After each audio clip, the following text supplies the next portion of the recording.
This is Duke University.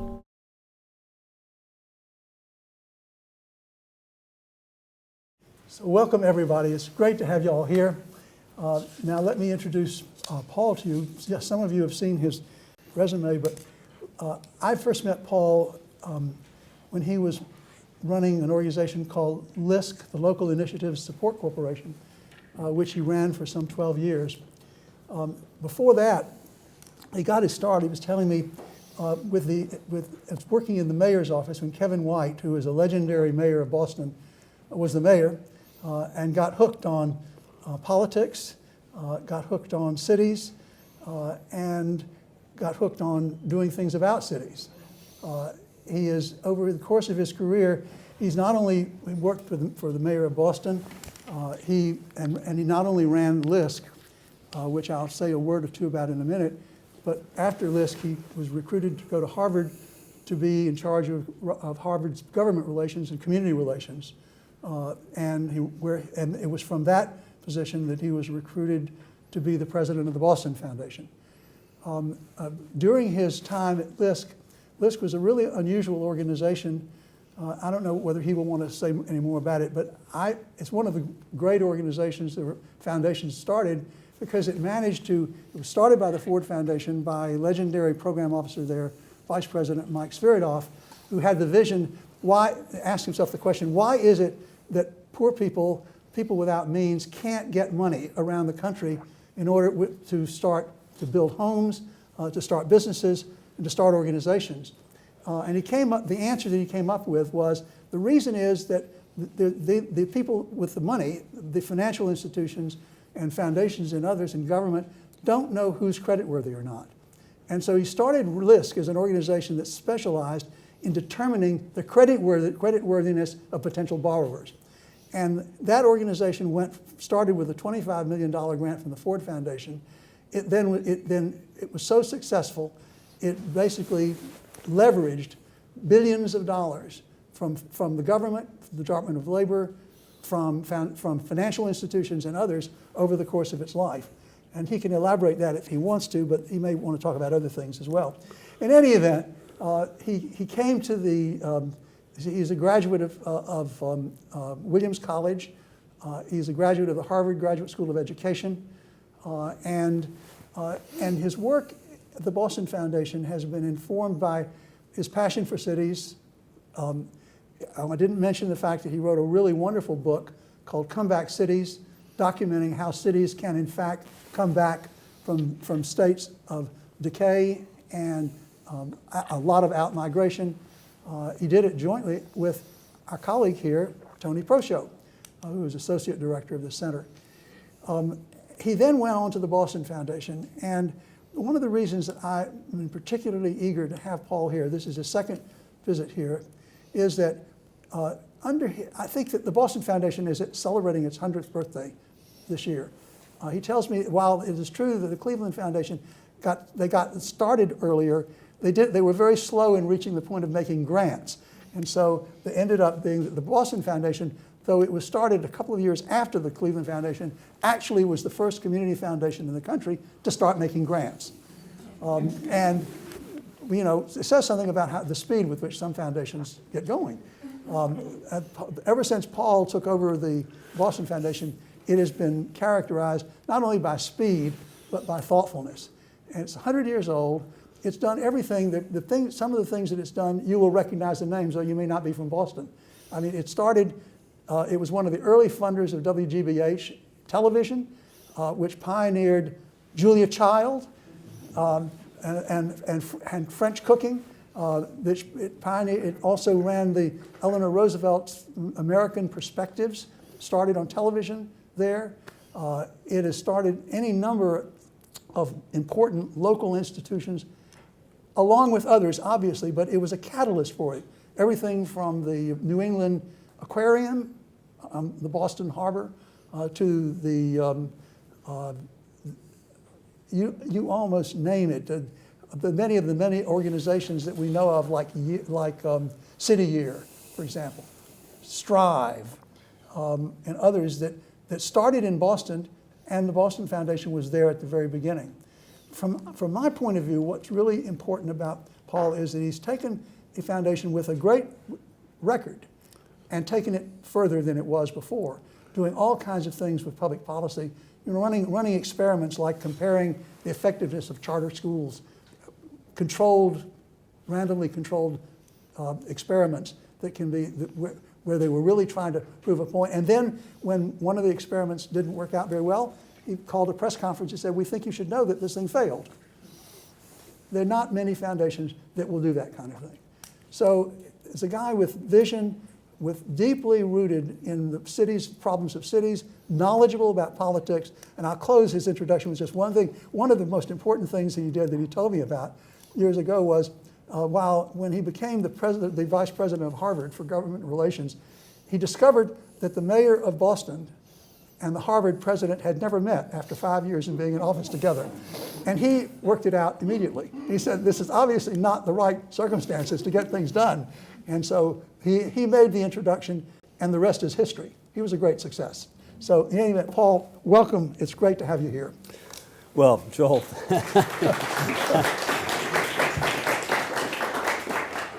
well, you've had the high point of the program already, so your applause is appropriate. I'm so thrilled to be here with Joel and with all of you. I don't get to spend a lot of time with Joel, but it's high impact whenever I do, so I really look forward to these occasions and humbled to be invited back for a second time after having the chance to be here several years ago. The other thing that's going on, which you might find novel or unusual, is that I really came down here to flee the heat of Boston. As bad as it is here, believe me, we set a temperature record yesterday, I think, of 95 degrees. The humidity is just killing, and it's the same today. So I'm glad to be in North Carolina. Joel has done me a disservice in one way. It's just I can't possibly live up to the introduction that you just heard. But I was thinking I just wish my mom was here to hear that. Seriously, it is wonderful to be here. I'm such an admirer of this university and this school and this center, which is really one of the very few places producing big ideas and adding so much to the literature of what still remains an understudied and misunderstood field. So thank you for having me, and you've got Joel showed me the lineup for the next 5 or 6 of these. You've got just some of the greatest people doing the most creative work in the country coming down to talk with you. So I envy you. I envy you that.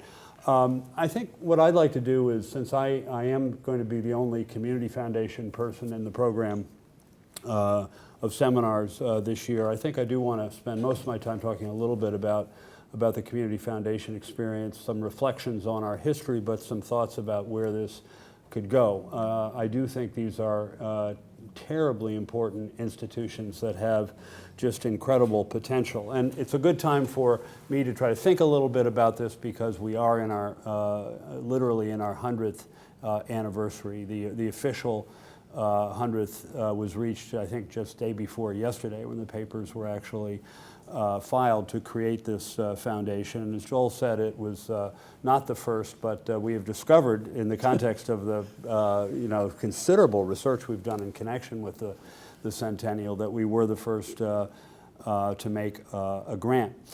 These are fascinating institutions, of course, that go back to the dawn of organized philanthropy itself. The big private foundations were just getting going at about the same time. So this was really innovative, novel. There was no roadmap for what institutions like this would do. And it's really fascinating. And the ambition that was enunciated interests me particularly. The founder of the Boston Foundation was an executive at the Boston Safe Deposit and Trust Company, which survives as part of Bank of New York Mellon. And the early community foundations all were created by trusts, where the money was. There's a logic there.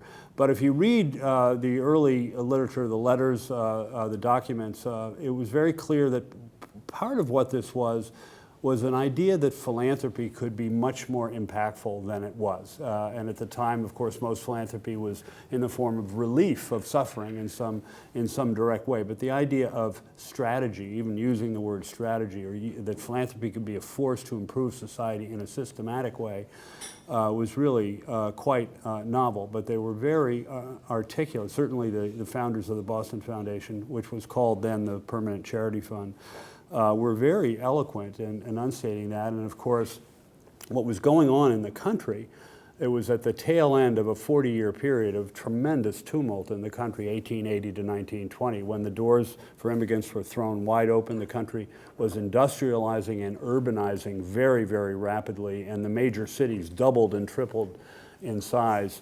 very quickly. There was great ambivalence about the immigration. The immigrants were needed to man the burgeoning industrial sector, but of course many of them were not from the favored countries of origin. They were from Eastern Europe, heavily Catholic and so forth. So there was profound ambivalence, and it reflected itself in great worries that the country was going to be damaged in some permanent way by all the immigrants. But what went along with that and the appearance of big urban problems for the first time was a very creative period and a period of lots of institutions that are still with us expanded hugely. YMCAs, boys clubs, settlement houses. It was also the era when states began passing compulsory education laws which required children to attend school for a period of time. And of course, this is very much aimed at the children of immigrants and the worry about Americanization and so forth. So I think the right way to see the Community Foundation innovation is as near the tail end, one of the innovations very much associated with those things that were happening in the country. And like most of the innovations of that period, community foundations have proved to be very durable invention. There are now, as of 2013, which was the latest data I saw, there are 780 community foundations in the United States with about $75 billion in assets, and these foundations gave out over $5.2 billion in grants in 2013. It's also a considerable international movement. There are 700 or 800 community foundations around the world as well. So it is a robust and attractive branch of the philanthropic tree in the country, but not well understood, and its potential not realized. One of the reasons that foundations, community foundations, and indeed all foundations, as Joel has pointed out in his books, are not well understood is that the foundations don't do a very good job of explaining who they are or what they've accomplished, if anything. It's a huge weakness in the field that we need to do something about. And we've had that opportunity in the context of celebrating the centennial of the foundation. We've done a lot of different things to both celebrate and mark the occasion, but also to focus on the challenges of the future. But this excavation that we've performed of the history has revealed some fascinating things. And in trying to decide, what made this foundation among the most effective for many decades, it had a couple of things going for it. One is it had, and I alluded to this, it had a lot of ambition. The founders really had big ideas about what the foundation could contribute to or accomplish. The other thing that it had was a receptivity to new ideas. Somehow it got in the DNA of the people who founded and ran the foundation in the early years that Bostonians have ideas, and of course it's a city with a lot of firsts, as you know, because of its age and its character. It's been a tremendous city of innovation for a long time in law and business and medicine and technology, et cetera. But it's also a very innovative place in the social sector. And so there was this receptivity to new ideas. And then the third element, which was absolutely crucial, is that the foundation had flexible capital. It had capital under its control that it could direct to begin to make the grants that we talked about. And many community foundations took a very long time to acquire any flexible capital, and many of the 700 and some foundations that I mentioned don't have any flexible capital today. All their funding is restricted or in donor-advised funds or other vehicles or somehow. But in 1916, a wealthy mill owner named James Longley, who was the director of the Boston Safe Deposit and Trust, died with no heirs and left the then permanent charity fund $4 million of completely unrestricted money. And that set the foundation off on this path, which it's been on ever since, of funding innovation in our city. And we have produced this book, which I'll just let you pass around, called There at the Beginning, which describes how the foundation was behind, almost in a sense of venture capital, as Joel mentioned, so many of the household word nonprofits that have become so crucial in our city. It's screwed up the electronics. We're getting unwired here.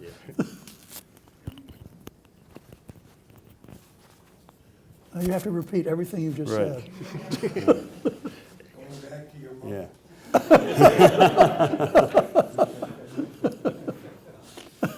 All right, I'll try to sit still from here on out. So we've had great fun, really, putting this record together. And the book is called There at the Beginning, How the Boston Bet on over 100 Great Ideas. And Joel mentioned some of the organizations, but across an astonishing range from cultural organizations, healthcare, youth development, education, the environment, long before the term venture philanthropy had come into play, was willing to just bet on bright people who had interesting ideas. And I think it's been very important to see this and to see the impact it's had on the philanthropic and nonprofit ecosystem of a great city. So it's not just we gave a lot of money away, and we've given 1.6 billion away in our lifetime, but 1 billion of that 1.6 is just in the last 10 years.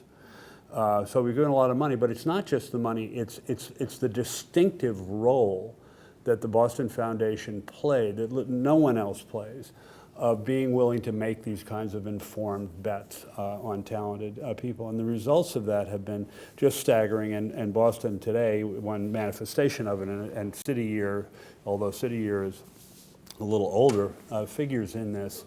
It's just such a hot spot for social entrepreneurs. They can get support. Now many institutions beyond the Boston Foundation are willing to do those kinds of things. So I think it's an example of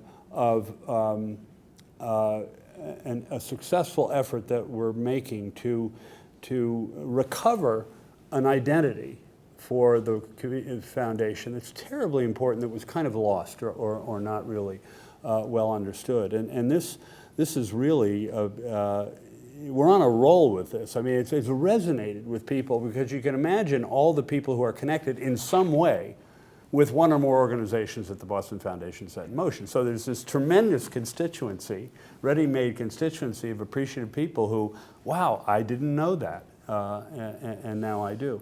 And it's also allowed us to make a case that we've never been able to make for unrestricted funds. And so we decided, as this story emerged, to use the centennial. I mean, you use milestones like this for fundraising inevitably, but in our case, we decided to bring unprecedented focus to what we call the permanent fund, which is the unrestricted endowment of the foundation. And of our roughly $1 billion in assets, about 330 million of that is unrestricted.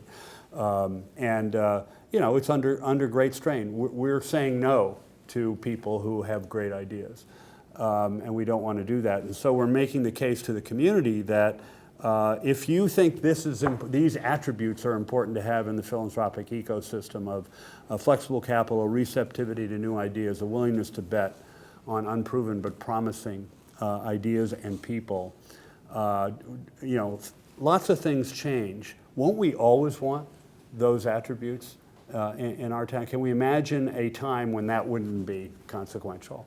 I don't think so. And it's allowing us to really do a terrific job. We hope to announce in our December the inevitable, gala that we're having to sort of conclude the centennial year. We hope to announce a total of 200 million in new commitments to the unrestricted endowment, and we're at north of 170 now. So we're gonna make that, and much of that is in the form of bequests. But we're also getting a significant number of outright gifts to the endowment, which our development people just didn't think would be possible. And but I really think it's this story and this case we've been able to make with its many illustrations and manifestations that has really made a difference. And I also feel good about the fact that in our own way, we've shown how important it is for philanthropic institutions to have their story together, to understand how to communicate what they've done and how to make it relevant to people. It's just so terribly important, and it is such a threat to this whole collective enterprise that so few people really do understand some of the things that have been accomplished.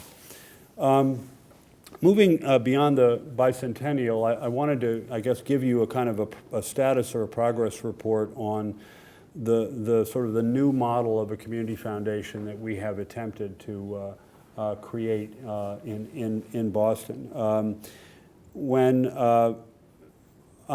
Before I was hired 14 years ago, a wonderful woman who some of you may know, Anna Faith Jones, who had been president before me for nearly 20 years, announced her intention to retire, and she did the board the favor of giving them some lead time, and they had an ample opportunity, which they seized, to kind of go off by themselves and talk about how they, very candidly, about how they felt about the foundation and its impact.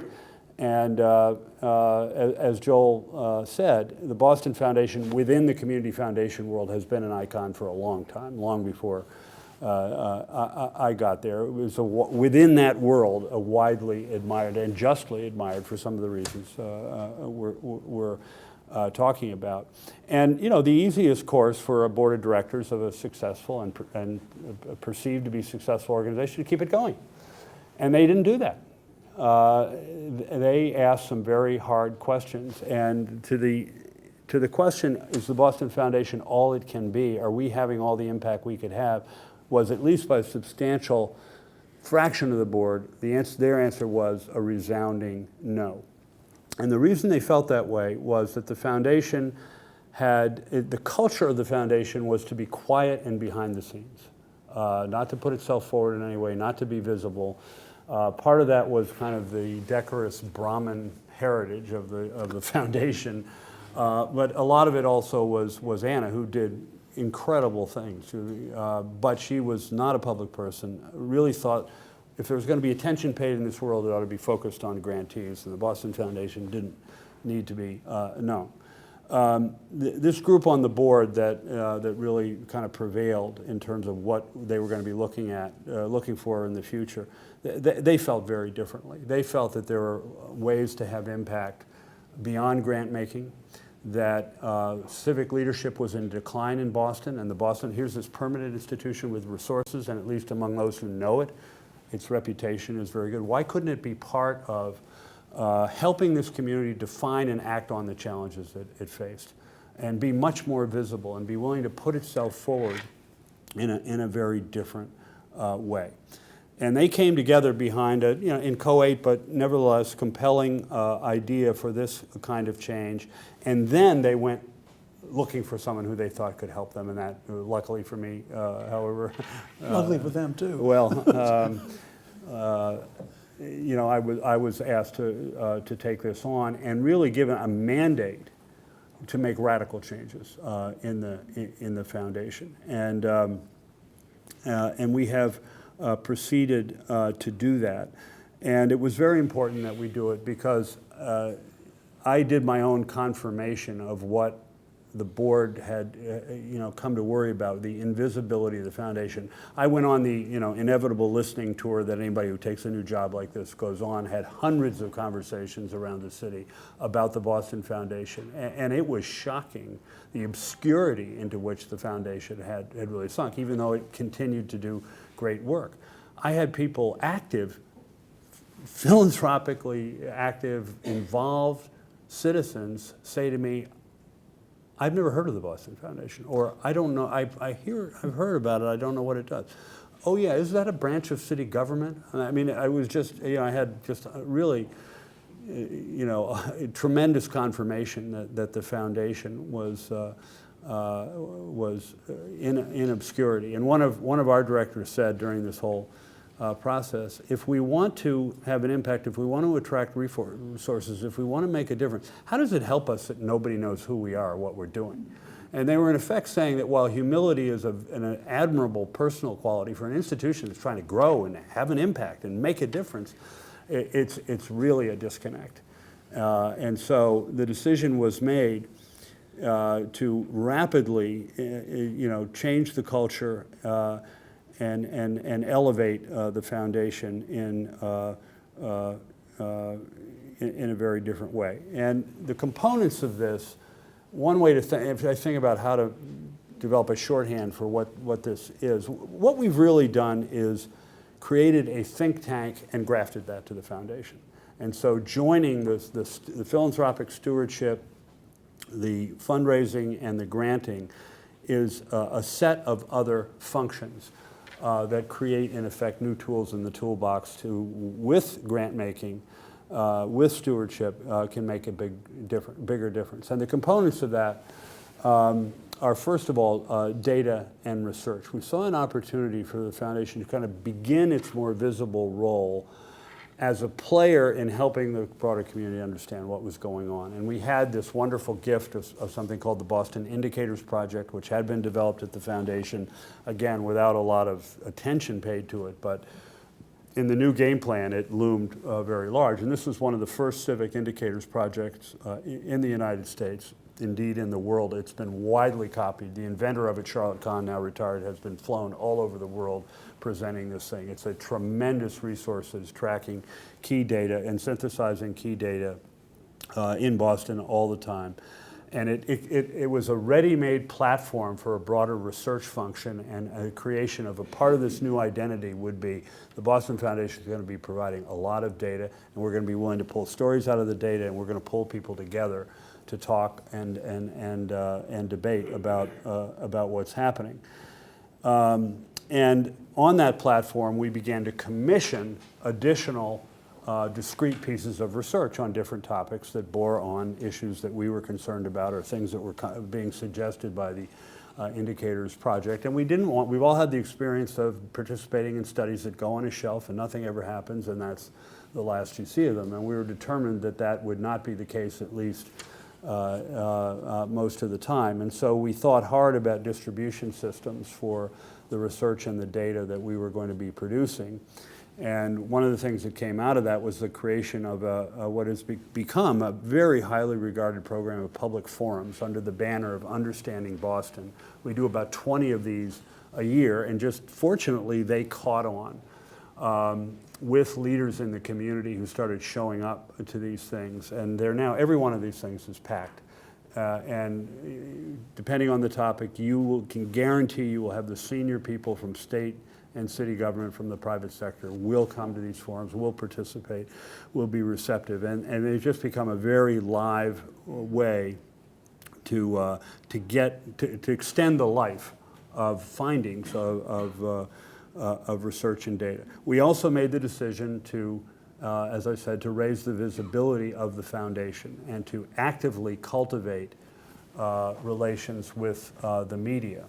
The old Boston Foundation, as I said, really shunned any media attention. There was one part-time person who was on the staff to field what media calls came in, and they never came in. So she was available to do other things for the foundation. We did just a 180-degree reversal on this in a way that people in town really thought was sort of shocking, that all of a sudden one business executive said, I hadn't heard a word about the Boston Foundation in 25 years, and now you're in the paper every day. He said, it's what happened?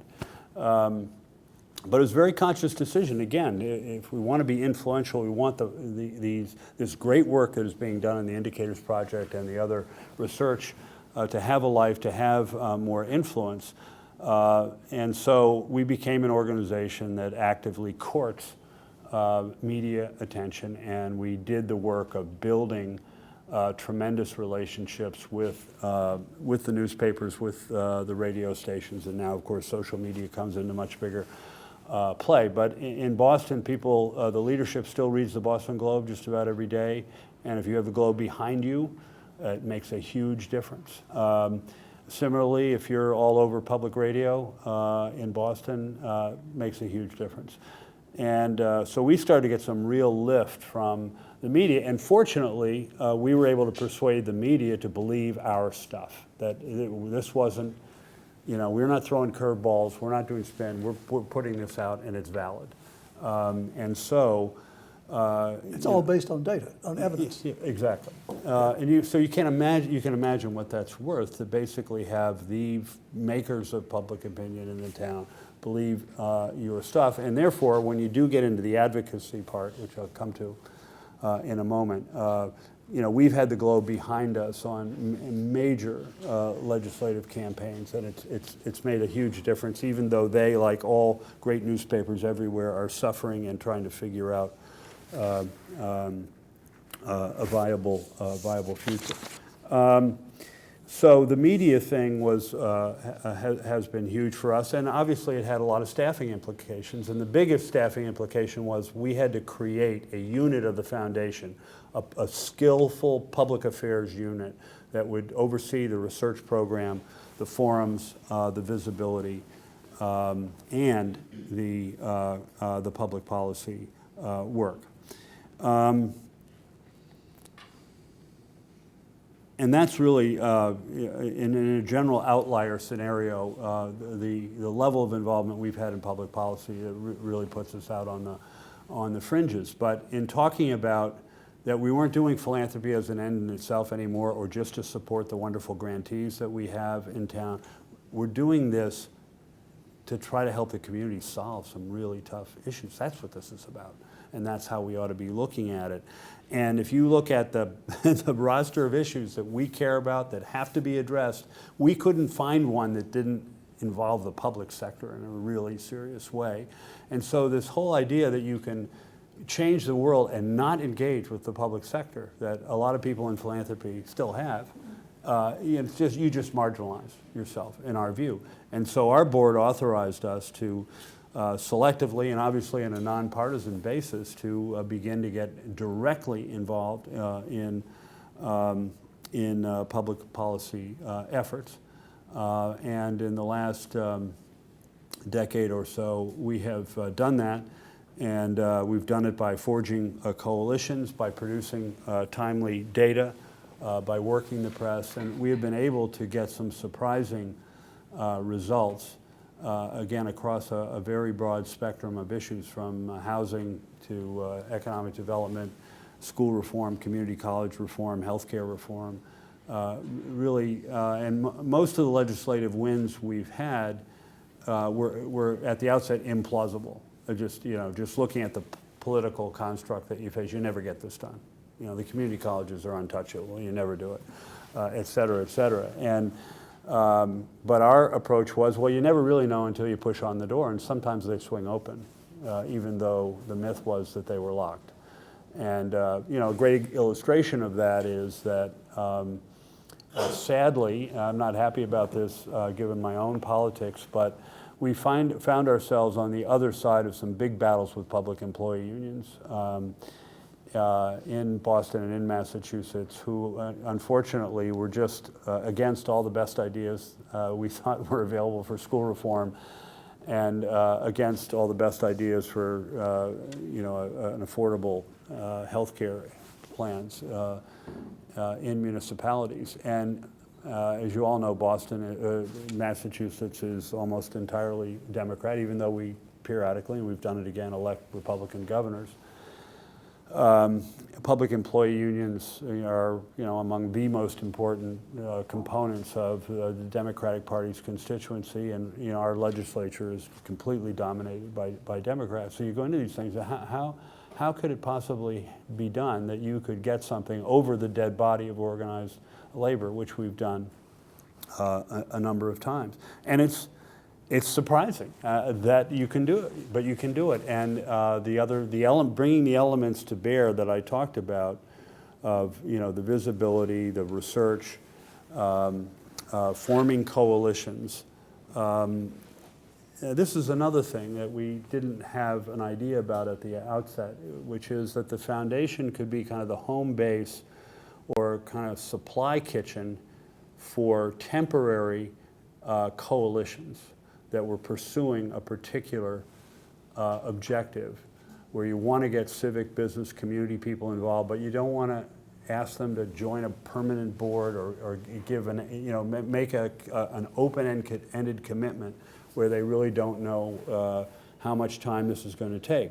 Well, we've developed this approach which we call serial mobilizations, where we are able to invite people to get involved temporarily in a particular undertaking, and we are able to assure them, because we can get a lot of people with this method, that we won't ask them to do very much. Will you come to this one meeting with the Speaker of the House? Will you call the editor of the Globe? Will you do, just asking them to do things. And as a result, we've been able to create this impression of an enormous coalition that has formed to fight for this. And we formed a coalition called the Race to the Top Coalition to try to get Obama's education reforms implemented in Massachusetts. And in so doing, we got $250 million, and we also unlocked the cap on our charter schools and permitted some significant new growth there, along with other education reforms. And again, according to the political orthodoxy, we shouldn't have been able to do this, get this bill passed. We won overwhelmingly in both houses in an election year in Massachusetts. It just doesn't happen. And so part of that is we have to dare to be naive. As Buckminster Fuller said, one of my favorite sayings, dare to be naive. Push on that door and you never know. And we're in a place where we can do that. And sometimes it's just surprising. The community college thing, mind-blowing. The community colleges were viewed as politically untouchable, very poor system, but they have done a very good job in taking care of their local senators and representatives, and they viewed themselves as impregnable. Again, we came out with the data comparisons with other states with community colleges performing at much higher levels. We persuaded the governor, Deval Patrick at the time, who made it a key part of his State of the State address. We filed legislation the next month, and we had sweeping reform of community colleges done in 6 months. It shouldn't have happened. But I guess why I'm saying all this is that people like us do have the capacity to change the equation, to manufacture different choices than the public sector even thinks it has in some cases. And we ought to take advantage of that and use that to amplify our efforts. And when you can use these various tools in concert, all the tools in the toolbox of grant making, visibility, advocacy, data, it's formidable. It is really formidable, and we have shown that. Now, obviously, we feel strongly confirmed that that the board was right to seek this broader role of the foundation, and we've done a decent job of implementing their vision, and we've had some big wins. There's some downsides to this that are pretty obvious, or some worries about it that you have to have. A lot of our folks were very worried that there would be a donor revolt against this new role that the Boston Foundation is playing, or that they'd be unhappy with the positions we took, or whatever. And that's a reason that a lot of community foundations who are intrigued by what we've done and talking about it are really nervous. And all I can say is, you have to select the issues very carefully. You can't get involved in one super polarizing thing after another. And you have to make some pragmatic judgments about how your donors will react. Having said that, it hasn't been a problem for us at all. In fact, the new Boston Foundation has been able to attract a lot more resources than the old Boston Foundation, I think, ever could, because we're playing this broader role. In other words, there's a big group out there that is very happy about this. I can only recall one time I got one letter from a donor who said, "Paul, I like the old Boston Foundation a lot better." But even he didn't pull his money out. He's still with us. So I'm not dismissing that. I think it has to be debated, and you can imagine situations in which it could be a problem. The other thing that you have to worry about or talk about is that if you're doing work like this, you're going to really piss some people off, and you're going to piss some powerful interests off. It's just inevitable. You know, again, this is, I think, a problem that we in philanthropy have, which you have this fantasy that we can all kind of agree on the wonderful next thing to expand social justice should be, and just, you know, get on board. But we know from history that progress has to be won, and that serious positive change in society is always accompanied by conflict, sometimes bloodshed. And so if you want to be about doing serious work and using philanthropy as a tool to really take on the things that we need to take on, it's just inevitable that there will be a time and place of unpleasantness. But again, to respond to that by saying we can't be involved in any conflict, or we can't be involved in any criticism, just as self-marginalization. My great mentor, Kevin White, used to say all the time, "Paul, if nobody's pissed off at you, you're not doing anything important. You couldn't be." And that's his colloquial way of expressing, I think, a profound truth. Another worry about this is it's expensive. We're spending upwards of $3 million a year on what we call our civic leadership activities, and we did not have the revenue to really do what we're now doing, and the board politely inquired of me, what are we going to do to pay for this?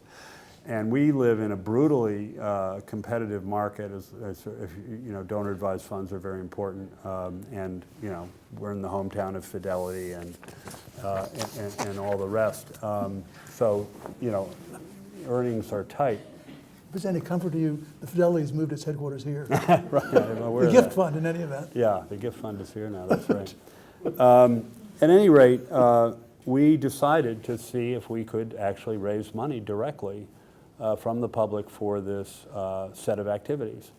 And so we created something which we call the Civic Leadership Fund, which is an annual fund, which we had never had before. And people were not in the habit of supporting the foundation's operations in any direct way.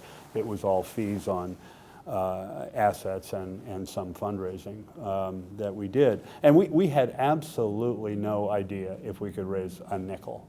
But we thought we ought to try, and we thought that we were getting indications that there was a buy-in out there potentially, the civic leadership stuff, that people really thought this might be very, very important. And so we went out there with our first campaign, and we raised about $300,000. And we were incredibly pleasantly surprised by that. And we've been doing this a little bit more than a decade now, and now we're at about 1.8 million a year. So not covering all of our civic leadership stuff, but obviously a substantial contribution to it. And the money's important, but the validation is equally important, because the other thing, and we didn't think about this ahead of time, this was just something that sort of hit us over the head, that in this environment where your main product had been historically to donors, is a donor-advised fund. That's what you talk about with them. Well, in Boston, you know, with Fidelity and a great combined Jewish philanthropies, all the colleges and universities have donor-advised funds. They're just loads of people that are never going to have a donor-advised fund at the Boston Foundation. They have their own foundation, they're with Fidelity, and they're not going to move, whatever. The Civic Leadership Fund became a way that we had something to talk about with those donors and something to ask them to do for us. And they could express some appreciation for the Boston Foundation, even though they're going to keep their private foundation. So we've gotten hundreds of new relationships from civic and business leaders across the city through this civic leadership campaign, and it's one of the, we ask people, we get a few big ones, but they're mostly just hundreds of modest contributions, the very high retention rate, and we basically tell people we're not going to ask you for more money every year. You know, if you keep doing this for a number of years, if you still like us, would you do it next year? And you know, it's just made all the difference in the world, and it's had these collateral benefits that we really didn't expect. We're excited about the national opportunities, not for the Boston Foundation, but for community foundations. Think about it, 700 of these institutions in place. In practically every city in the country has at least one. What if we thought of it not just as, well, that's what it is, but as a vast decentralized apparatus for community problem solving and a ready-made partner for government, for national foundations, for whatever, to help execute things on a local level, build support, identify the flashpoints and landmines. I think just based on what we and a handful of other community foundations have done in this direction, the kind of results that we're getting, the kind of buy-in we're getting, there's something here that we really ought to be thinking about in terms of how to make this country work better. You know, we are in a period, and there are these periods in history of utter national dysfunction politically and from a policy point of view. I mean, it's mind-boggling. But the country never stands still. There's a tremendous ferment and engagement and problem solving going on. We've seen this tremendous revival of cities, for instance. There is lots of stuff happening, but mostly at local and state initiative. But there's some real advantages to that. And we can look at the New Deal, the big national things that have happened in terms of policy, and you can identify the local origins of a lot of that content. You know, the New Deal was being rehearsed in Bob LaFollett's Wisconsin and Al Smith's New York, and so forth, before it got in front of the Congress of the United States. Well, that process, we got to make that process work again, and community foundations can be a big part of it. They're going to need some things in order to do that, and we've kind of touched on these. One, they're going to need their boards of directors to get comfortable with a broader, more ambitious mission. And for way too many community foundations, it's just all about the donors, all about, you know, philanthropy, and there a lot of my colleagues around the country talk to me about this, and it's very, very tough when you've got an existing board of directors and it's very difficult to make happen what happened in Boston, with a cabal kind of, you know, taking over and really developing some different ambitions. But it is happening. I'm just, you know, I get asked to speak, you know, all over the place, and there are community foundations actively grappling with this leadership issue. Should we be a leadership institution? And it's very heartening. Every January there's a retreat of the presidents of 30 largest community foundations and the chairs of thear boards. Every year. I've gone to this thing every year since I started. And the first year I went, I was so depressed. I was practically suicidal. The whole agenda, was technology, investment management, competing with Fidelity. There wasn't a single item on it. This is like a 2.5-day meeting that related to a community problem. Nothing, literally nothing. I'm not exaggerating. It was astounding to me. Well, in January, this past January, let me tell you, it's a totally different story. I know there's been a lot of turnover. There's been a lot of interest in what we and some others are doing, and some new ambitions developed. And I said, kind of impishly, because everybody knows I'm, you know, a missionary for this thing. So I just said, I'd like everybody who now is in a situation where civic leadership has been defined as a priority or a fundamental component of what you're doing in your town. Every person raised their hand in the 30 largest community foundations. And 10 years ago, maybe 2 would have. if that. So it can happen. There's movement, there's excitement about this, but we gotta, the other thing that they've gotta have, and I alluded to this in our fortunate origins with the mill owner who left us the big dollars in 1916, they've gotta get flexible capital. And you have to realize that there's a direct relationship between community foundations being able to take initiative and to move the way we've tried to. They've got to have unrestricted money. And so in the context of a discussion of we're going to broaden the mission and get more ambitious, there's got to be a campaign to begin to put together the resources that will enable a foundation that currently can't do anything without getting a donor to back it to take initiative. But again, I think that can be done. That's not, if you can make the kind of case that I think we can now make based on some of the experiences around the country. So at any rate, I think this is another great American story of mostly very quietly these institutions have been built, and they're in practically every urban community in the city, and they're there waiting for the big call. Thank you. Wonderful.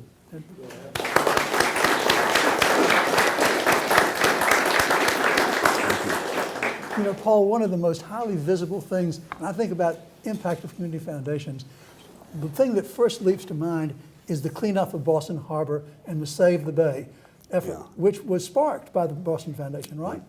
Yeah, my illustrious predecessor, Gino Bellotti, wonderful guy who unfortunately died in office at the foundation in his early 50s, but he developed a tremendous interest in the Boston Harbor mess, which, as we all know, it was just an environmental disaster. And the Boston Foundation in the 80s helped transition at what was a volunteer organization to a staffed organization, Save the Harbor, Save the Bay, and they became absolutely pivotal to the cleanup of the Boston Harbor, which it's incalculable what that means for the city and its future.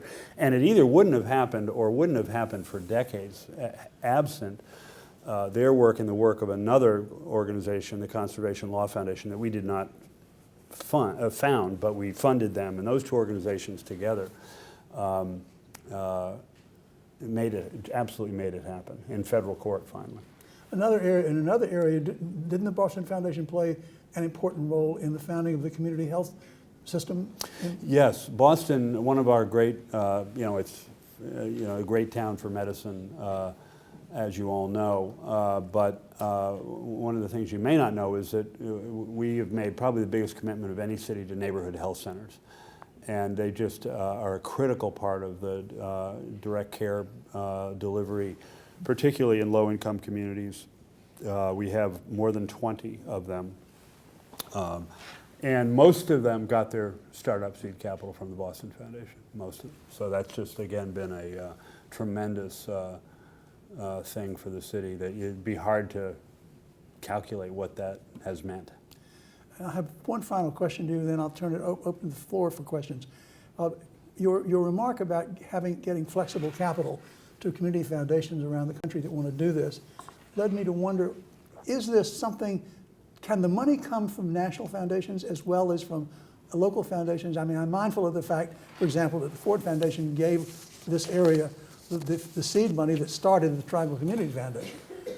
And that hasn't made any difference. It was a great catalyst for bringing local people to the table to add additional money to it.